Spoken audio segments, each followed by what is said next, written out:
Halo teman-teman semua, kita ketemu lagi dalam video pembelajaran kali ini.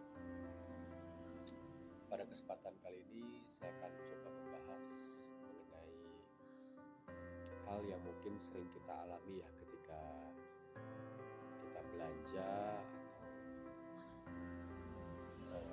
atau jajan sesuatu dan menerima uang kembalian dengan permen.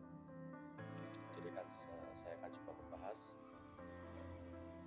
hukumnya mengganti uang kembalian dengan permen.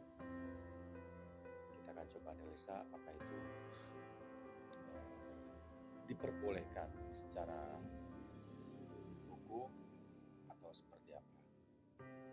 Sekali lagi saya coba sampaikan bahwa seluruh informasi yang saya jelaskan dalam video pembelajaran ini saya siapkan semata-mata untuk tujuan pendidikan dan bersifat umum.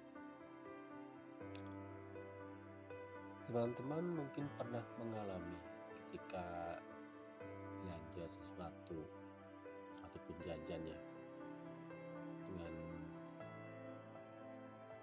bayar sejumlah uang, terus kita terima kembaliannya itu dengan permen.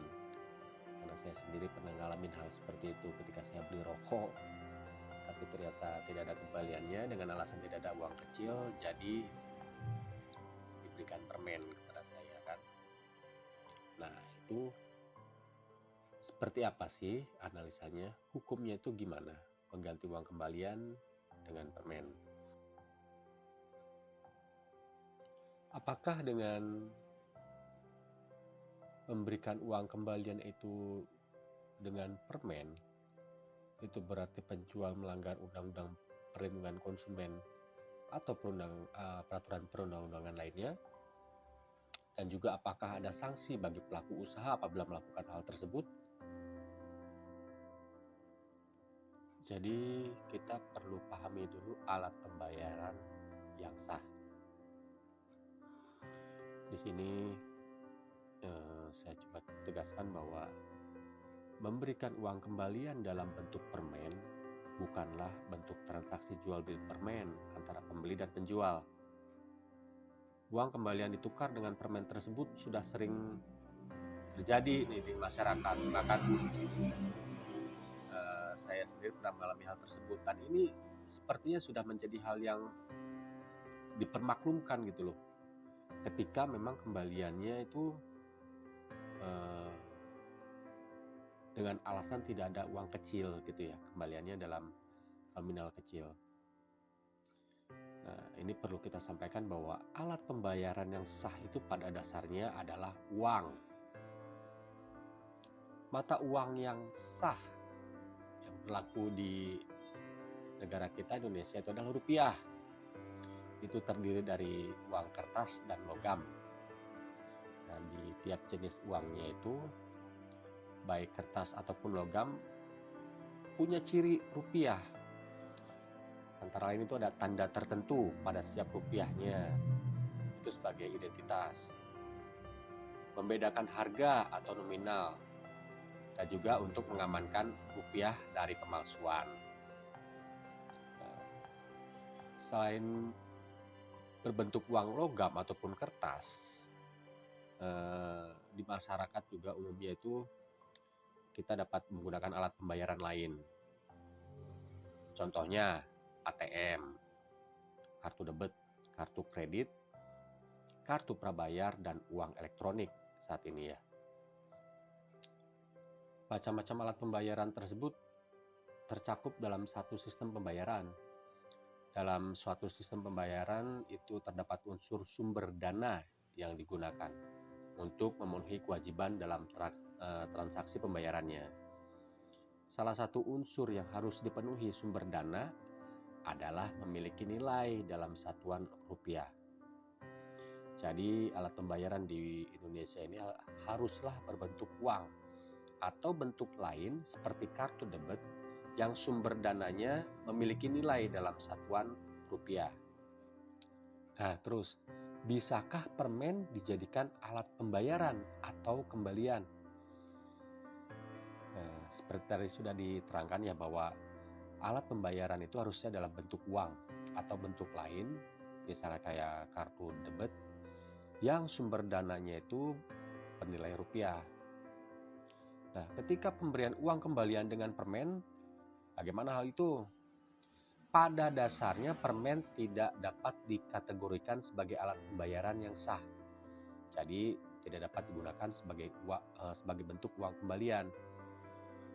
Hal ini ditegaskan dalam pasal 21 ayat 1 Undang-Undang tentang mata uang.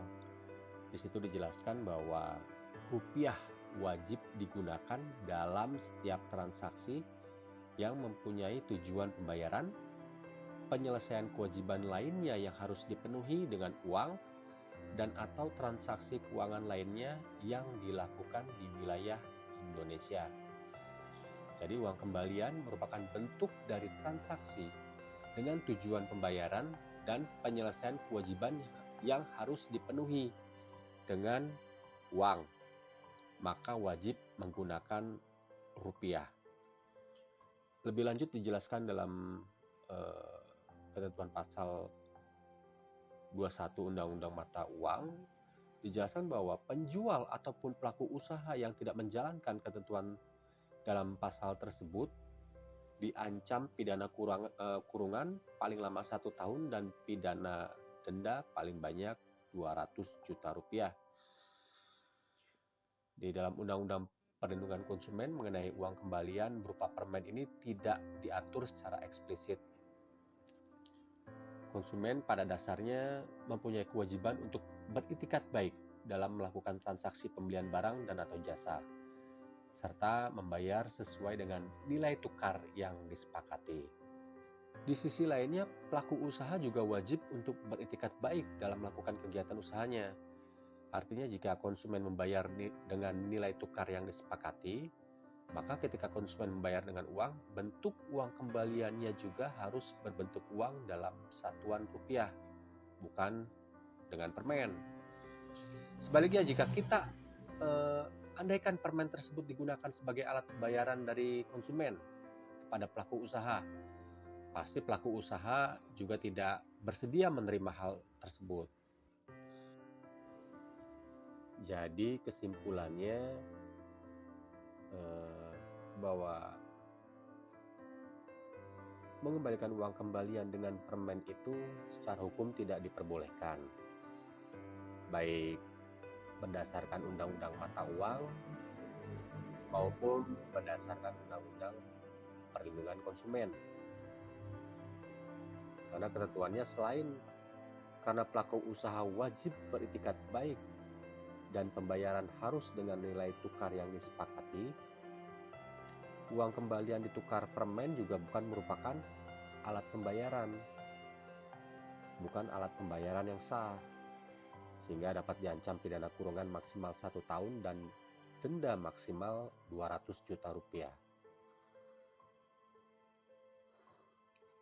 Demikian teman-teman semua pembahasan materi kita pada video pembelajaran kali ini mengenai hukumnya mengembalikan uang kembalian dengan permen. Jadi berdasarkan ketentuan peraturan perundang-undangan bahwa hal tersebut tidaklah diperbolehkan. Terima kasih atas perhatiannya. Kita akan ketemu lagi dalam video pembelajaran berikutnya. Terima kasih.